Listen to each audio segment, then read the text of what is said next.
The economy really moves quickly. Last recession we had was in 2009, and the economy's really changed since 2009. I don't know if you know this, but we all have these fancy cell phones now.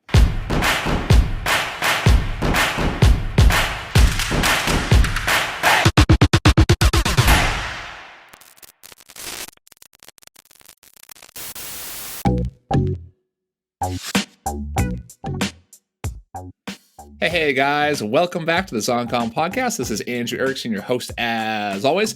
And I am excited to be back with one of our often recurring guests. This is a Dr. Professor of Economics, Dr. Professor Erickson. If you notice, he has the same last name as me. That is because he is my father and he is where I get my last name from. So Dr. Erickson, Dad, thank you for being here. Well, I'm always happy to come on. So I'm going to set the scene. Yesterday, really good friend of mine, she kind of called me saying I'm a little stressed about there being maybe a recession right now. We kind of talked about it for a while and I kind of said, well, maybe there is, maybe there isn't. But you know what? Let me just call my dad and ask him what he thinks about there being a recession. And then we had a good conversation. I said, okay, stop talking.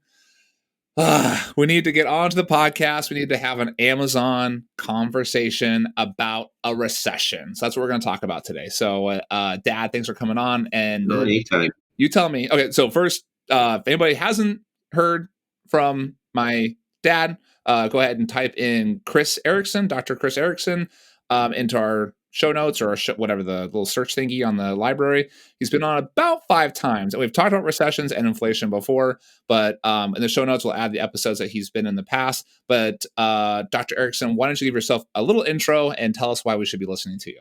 Yeah, well, I'm Chris Erickson. I've been a professor at New Mexico State University for the last 35 years. I'm currently the department head of economics. And I've taught a course called Money and Banking, which is about the economy and the banking system. And of course, that's very important right now since the Federal Reserve is what's driving all the concern about a recession. And I've taught that course, Money and Banking, about 150 times over 35 years. So I feel that I know the material. Yeah, 4 or 5 times a year. Wow. All right, cool. All right, so I think it's safe to say you are literally a world's expert in this. And yeah, I'm up there on these issues, yeah. Nice, cool. All right, so you are a legit professor doing legit economics, and you are one of the best people to talk to about a recession. And of course, you told me that you can predict all recessions 110% of the time in the future going forward for the next decades, right? No, just the opposite. One of the things that's very, very difficult to do is predict what we call turning points, which is when we move into a recession and also when we move out of recession back into recovery. And those turning points are very hard to pick out. And you might say, well, then what use are economists if they can't pick out the turning points? And my answer is, well, one of the things that economists can tell you is it's very hard to pick out turning points and that you kind of have to play a little bit by the seat of your pants and look at the data and, instead of relying on the weatherman to tell you whether it's raining or not, you need to look out the window and check for yourself to see whether it's raining, because it's very hard to predict when a recession is beginning. Even now, we just had a quarter downturn in the first quarter of 2022. That was surprising to me. I thought the economy was going to slow, but I didn't expect it to actually be going to negative territory. And the question is that going to persist? If it does persist, then we are in recession already. If it doesn't persist, then, that would be a slowdown, but not actually a recession. And there's reasons to be hopeful that it won't persist, but there's also reasons to be very cautious right now as we look forward. Interesting. So we did see a decline in Q1. So Yes. January through the end of March of this year. Yes. We saw a negative growth in GDP. Yes. Which is usually kind of I know it's kind of complicated. We don't have to write a PhD about it. But we could. But generally, that is kind of an indicator that a recession is here. Yeah. So the answer is, again, I was surprised at the downturn. This time, if you look at all the data, different ways, it is not real super scary that we had a downturn. And the reason for that is because personal consumption expenditure, which is about 70% of the economy, and that's spending by households on clothing and gasoline and new automobiles and rent and all that sort of thing, that personal consumption expenditure actually increased. And so you have 70% of the economy increasing. Well, then why do we show a negative number? And there's three reasons. Reason number one is because there was an inventory drawdown.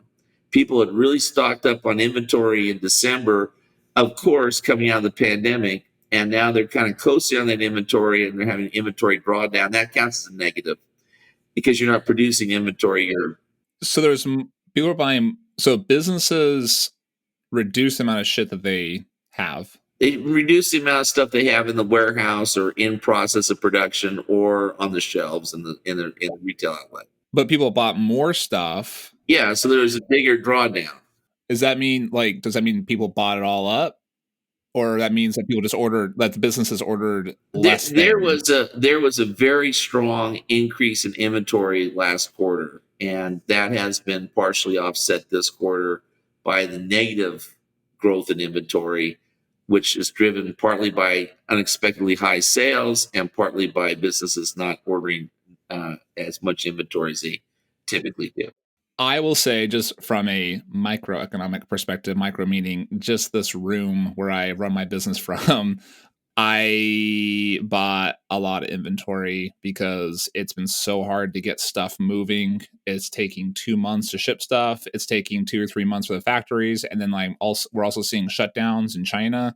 And we also had a major shutdown in Vietnam. I forget when that was, October or something. But we're still feeling that. We meaning me. Like, I'm still feeling it. So like I used to only want to have 1 to 3 months inventory. And now we target 3 to 6 months inventory, and it takes even longer to get that inventory. So I'm thinking almost all my orders, I'm thinking an entire year out. Yeah. So the reason why your analysis isn't correct, because it is perfectly correct, except that products that haven't come to the United States yet don't count as inventory. So you're importing from China, as long as it's in China until it arrives in Los Angeles or wherever, or Long Beach or wherever it's going, it doesn't count as anything in the US GDP. Once it arrives and it's taken off the boat, it becomes an import. And that's another reason why we had a bad quarter, is because imports went up. And so the extent that you're ordering more inventory from your perspective from China, that becomes a negative for the U.S. economy because imports are a negative. We look at net exports, which are exports minus imports. Exports are a positive for GDP. Imports are a negative for GDP. So that's another reason why the economy did do as well. And then the third reason is because the government reduced spending. They're not sending out checks, as many checks. They've kind of worked through all the COVID expenditure, and so the government spending on goods and services declined. And so for all those reasons, those are kind of one-off things. Those things I all mentioned, those are kind of one-off things, and we could expect those to reverse next quarter, or which is this quarter actually, next data release, which is for the current quarter we're in now. However, offsetting that is a sharp increase in interest rates by the Federal Reserve, and that's a big negative. And I expect that to generate a recession sometime in the next year.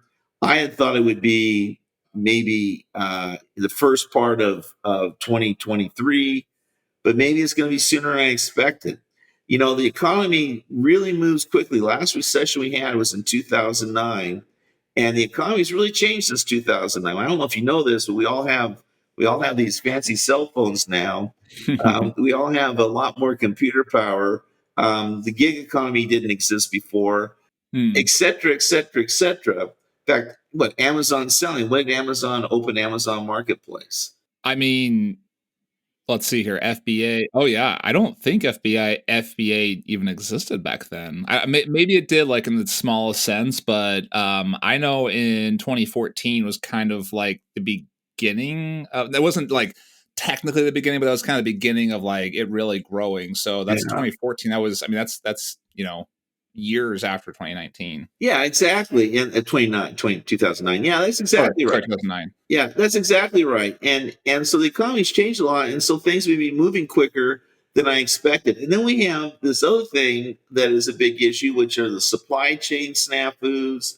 And as the Fed, we really don't have a good model for pandemics when we're talking about the economy, because the last I guess pandemic, that's a good thing, it is a good right? thing. It is a good We don't thing. have a large data set of like massive global shutdowns because of a gnarly virus or That's right. We don't have any models that, the last pandemic was in 1918, 1919. That was before we even kept GDP figures. That was before we kept any of this data, unemployment rates and things like that.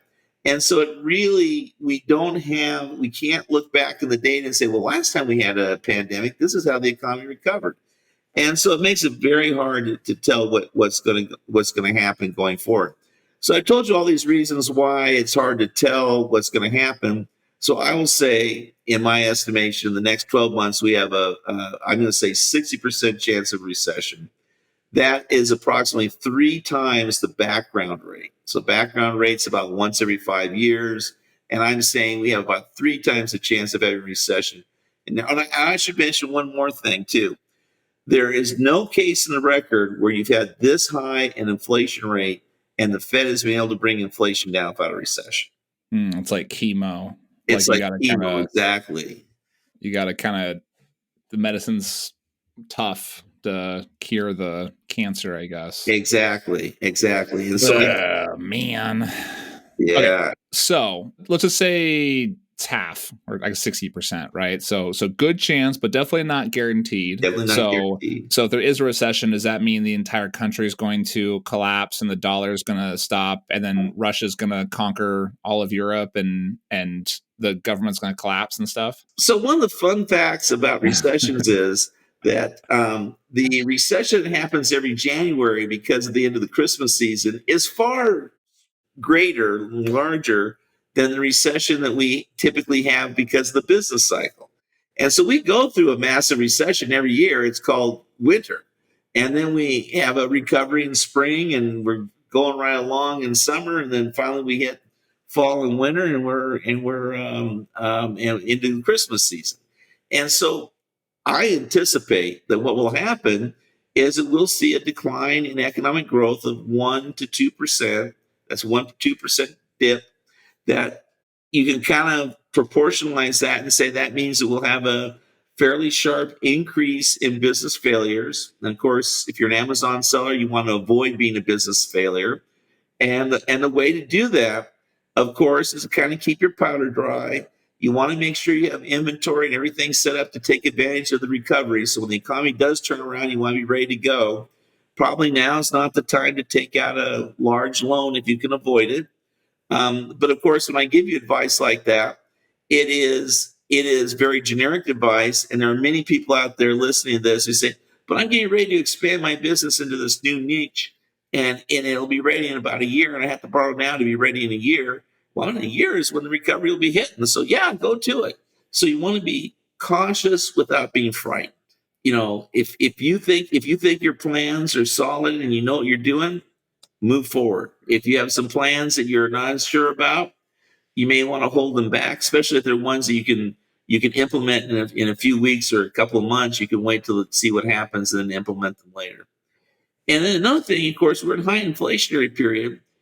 When we have inflation, remember that inflation is an increase in the average price of goods and services sold.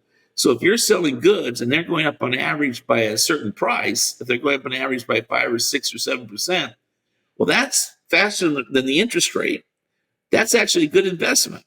So don't be afraid of inventory as long as you're sure you can cash flow it. Don't be afraid of inventory. Okay, so buying more inventory is good to do in an inflationary period. Everything else equal, that's correct. Okay, and that's because if your choice is keep it as cash or keep it as, let's say, a bunch of back scratchers. Yeah. Back scratchers basically sort of, I guess, is appreciate the right word? What do you like? What is it like? The dollar depreciates, so they appreciate. Okay, so your back scratchers are going to appreciate in value, I guess. Yeah. Or at least more so than they would normally. So Yeah. so it's better because your inflation would cause your money to go down, and subsequently, in comparison, make your back scratchers go up. Exactly. Exactly. Interesting. On average, of course, you got to look at the actual product itself to see if that's what you think is going to happen. Okay, so let's take 3 scenarios Okay. that are very applicable to our small business, entrepreneur, Sure. Amazon, e-commerce, import people, Yep. right? Those 3 scenarios I want to touch on are someone who's trying to expand their business, which you already kind of talked about a little bit. Someone who wants to expand their business, somebody who's struggling, and somebody who just, let's say, independent of their business, they have, let's say, $100,000 to invest. Yeah. $100,000 in cash. Okay. So we already kind of touched on like expanding. If you want to touch on a little bit more, so I guess buy more inventory is kind of like the action taken for the expanders. Yeah. So buy more inventory to get ready. Generally, if you want to expand, you want to get in a position where you're able to take advantage of the expanding economy as we come out of the recession. And of course, you know your product cycle, you know how long it takes to get inventory on the shelf and things like that. And I'll also mention that the typical recession lasts 13 months, which means if the recession has started already, then we're 9 months away from the end of it on average. And so you can work your way through that way. Okay. So basically position yourself so that you're kind of ready to really crush it in Q2, Q3 next year. Yeah, that's right. Okay, cool. All right, I like that. So those of us who are planning and growing and investing in our businesses to grow it, if we're in a recession and if we do feel a little bit of that belt tightening, then know that basically a year from now we should be good. So be ready for a year from now. Exactly. And of course, Okay. you want to keep your business going in the meantime. And so take the actions you need to do that. For the person who's feeling it tough, they're the ones who should be very careful to make sure that they're managing their business so that they can cover cash flow if they have to.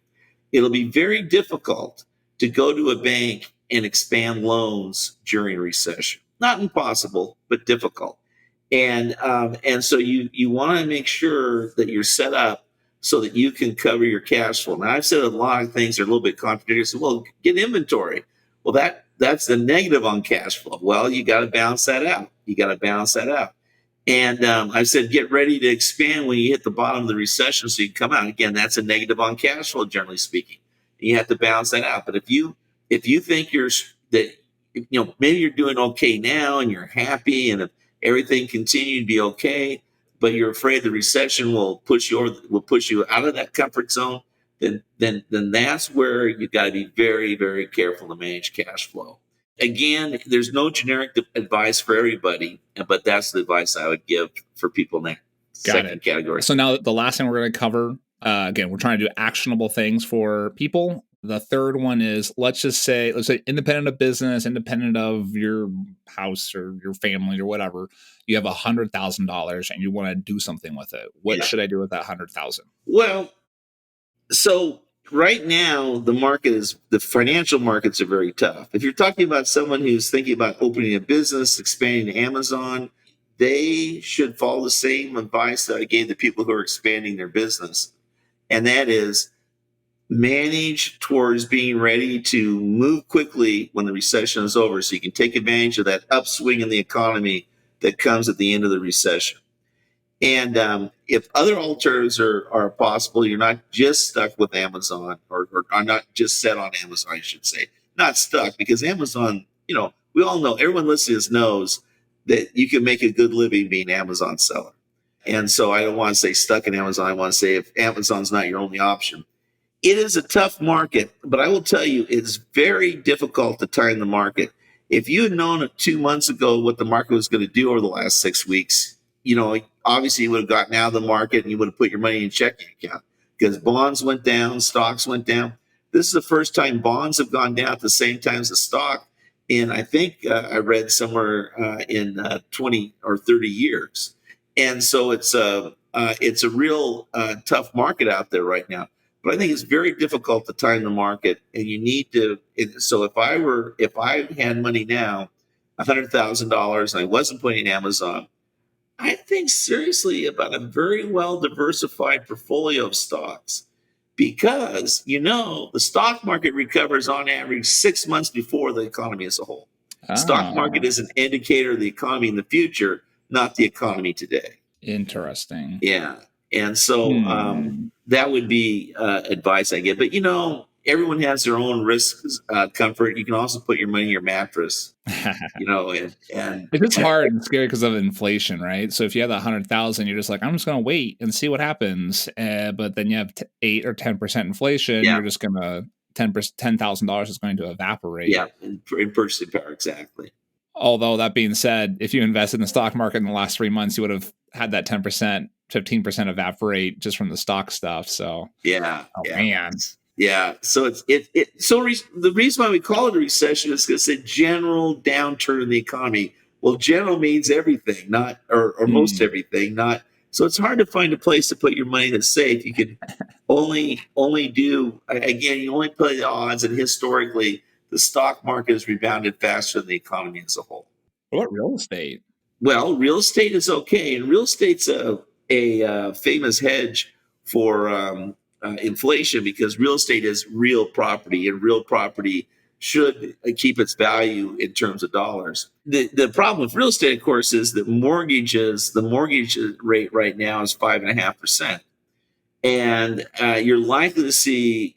If you're ever going to see a depreciation in real estate, you're likely to see it over the next 12 months because of that higher mortgage rate. I mean, just a year ago, the mortgage rate was 2.5%, and it's doubled in the last little while. Oh man. Oh man. All right, let's end with some positive news. What I'll say what I'm doing. I think that the biggest thing you should do, like you mentioned earlier, is not time markets. We do want to be agile. We do want to kind of be ready for the opportunities, right? And in that sense, you do need timing. But I've always thought if you invest for not for the next day or the next week or the next month or even the next year, but if you invest for 3, 5, 10, 20, 30 years out, these recessions are just little tiny bumps in the road along that long journey.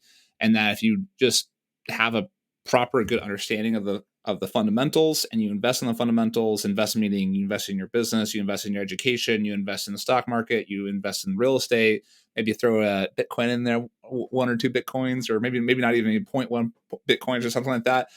In the long run, it works out, right? And if there's these cool studies, if you like steadily invest, you always well, I mean, generally 90% of the time you'll always outperform somebody who times the market and is lucky, and you for sure beat the people who time the market are unlucky. So I think Yeah, the slow and steady wins the race.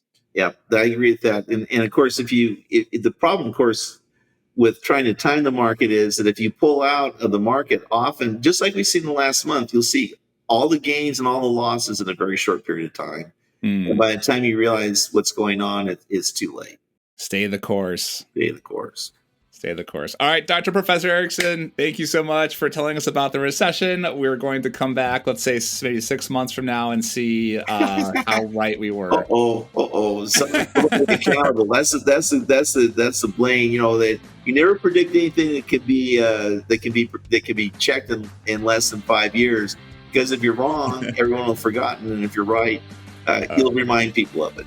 So we're mid-May, so we're gonna come back. Okay, so Thanksgiving. That's when we're gonna look back. Maybe you'll be alive. Maybe it'll be an in-face interview for Thanksgiving. Awesome. Thank you, Dr. Professor Erickson. Dad, thank you so much for being here, and Anytime. We'll see you later. Bye-bye. Hey guys, if you found value from this episode, I would love if you could tell the world. If you don't want to tell the entire world, I would love for you to tell iTunes at least. If you can go to iTunes, if you listen to this podcast on iTunes, go ahead and go leave us a review. I have a few here that are amazing that I love to read out. I read every single review that's posted. Go to iTunes, leave a review. Also, Spotify now is allowing ratings. So please go onto Spotify, and it's super easy. You don't even have to write anything. You just hit 5 stars and leave that review. You know, as an Amazon seller, how important reviews are to your business. I am asking you, at the goodness of your heart, please leave me a review as well. Thanks.